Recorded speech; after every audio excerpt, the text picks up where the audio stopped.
Transitions are an important part of classroom management. When done properly, they can make the day seem seamless.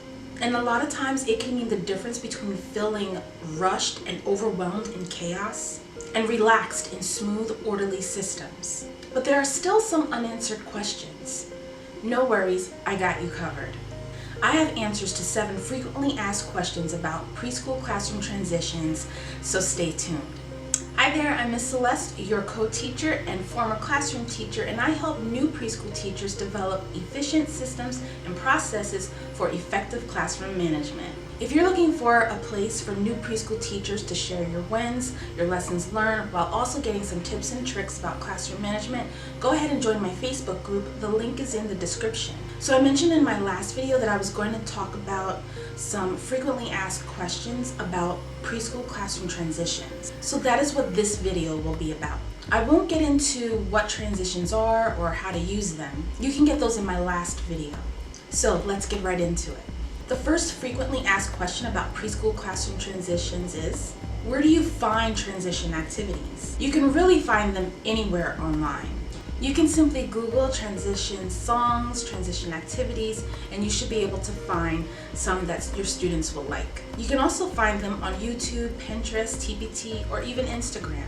Be sure to keep a list of good transitions on hand. But remember, not everyone will be a winner. So once you find some that work really well, go ahead and add them to your list.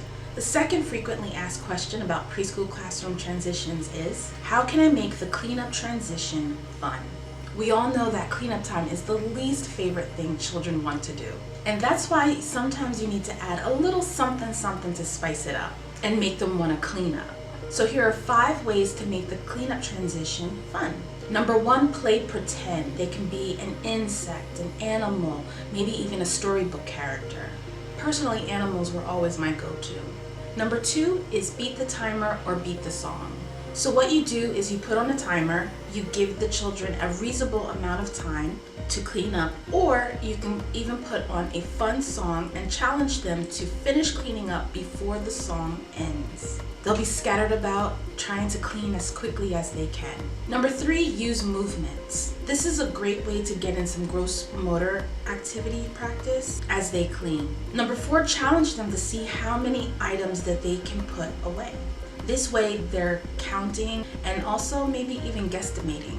Number 5 is create a cleanup chain. So the children are lined up and they're passing the toy from each child to each child, and the last child gets to put it into the proper spot. Hey, teamwork makes the dream work. Sometimes you have to think out of the box and come up with things out of the thin air. And the more novel it is, the more they eat it up. Although I would practice the objective beforehand, so they know exactly what it is they're supposed to do and what's expected of them. The third frequently asked question about preschool classroom transitions is, how can I get my children to line up during a transition time? So the children are engrossed in something and they do not want to stop what they're doing. Or maybe the whole process is being drawn out and they're moving super slow.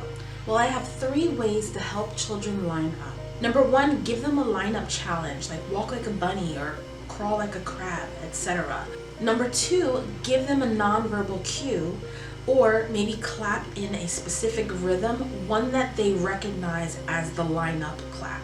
Number 3, practice a skill like calling out colors, numbers, the first letter of their name, or something like that. I'm sure as the days and weeks go by, you'll find some really great ideas that you can also add. Share an idea of how you get your children to line up in the comments. The 4th frequently asked question about preschool classroom transitions is, what is an effective way to manage classroom transitions as a teaching team?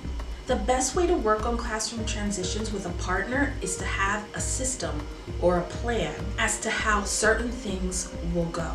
With my team teacher, we knew that when one of us was working on one part of the transition or routine, that the other teacher would be working on a different part of that routine or transition. So for instance, when it was the period right after the visiting teacher would leave the classroom, one of us would sit down with the children to read a book while the other one called a few children at a time to wash their hands for lunch. So this made it so smooth because one of us was entertaining the children during a transition, in this case reading a book, and the other teacher was calling children to wash their hands, get their lunch belongings, and then go to the table.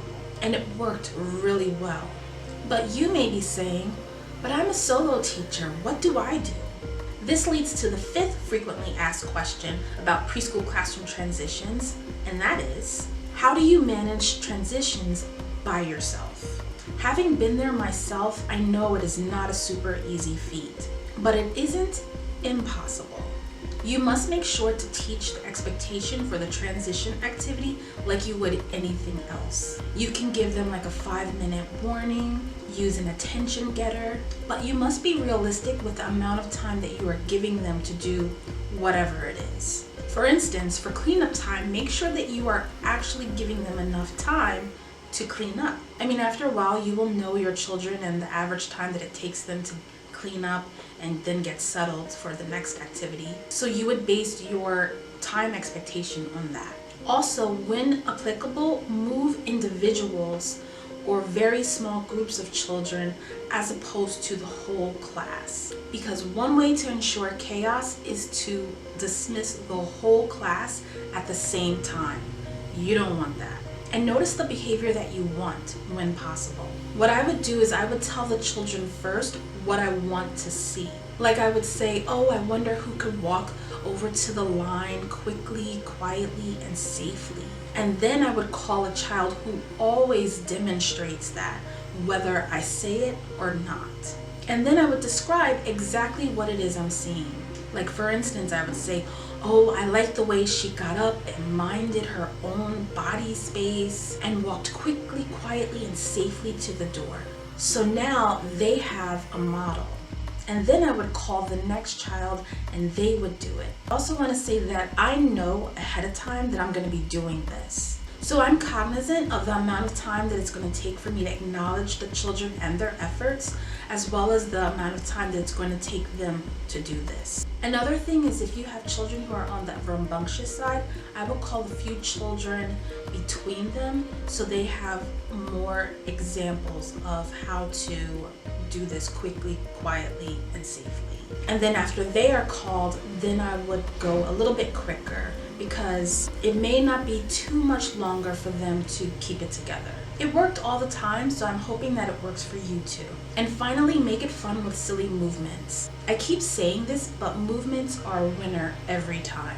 The sixth frequently asked question about preschool classroom transitions is how to help students during a difficult arrival time. This may be at the beginning of the year or any time that you may have new students entering your classroom throughout the year, and after the routines and procedures have already been established with the other children. What I always do, regardless of the time of the year, is to make sure that the morning is calm for the arrival routine. So if possible, always greet the children at the door to make them feel secure. Establish a routine with the parent for when they hand their child over to you. Provide a visual schedule display so that the children know exactly what to expect and when to expect it. Maybe even have them be your helper, your morning helper.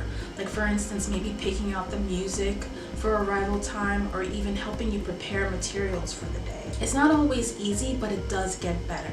A couple other things that can make their transition time a little bit easier, and this can happen even before their first day of school, is to send a postcard to them introducing yourself. That doesn't have to be something that you do at the beginning of the year only. It could be whenever you are expecting a new child. It's also a great way to touch base with the parents to talk about the arrival plan. So far, I answered some interesting questions from where to find preschool classroom transition activities to how to make cleanup time fun, how to get children online during a transition, even what's an effective way to manage classroom transitions as a teaching team, as well as a solo teacher, and how to help students during a difficult classroom arrival transition.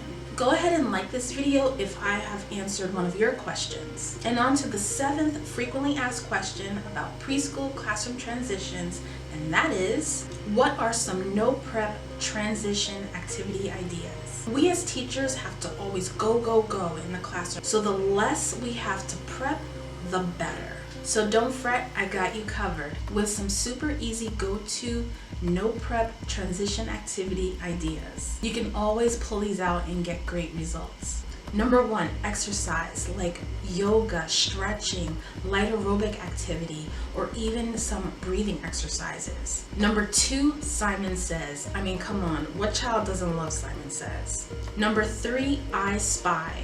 You could practice colors, numbers, letters, and so much more. Number 4, play copycat. I do something and they copy it. Start with clapping different rhythms. I've always used this and the children loved it because I could really get silly with it. Well, I hope these answers help you in your classroom when it comes to transitions, because classroom life can be a little hard, so it's great when you are able to find things that make it just a little bit easier. And over the years, I have found things that have done just that. And I would like to keep sharing those things with you. So let me know if this was helpful by liking my video and subscribing to my channel. And if you're struggling with something in your classroom related to classroom management, go ahead and leave a comment and maybe I can make a video on it. Until then, I'll see you soon. Bye.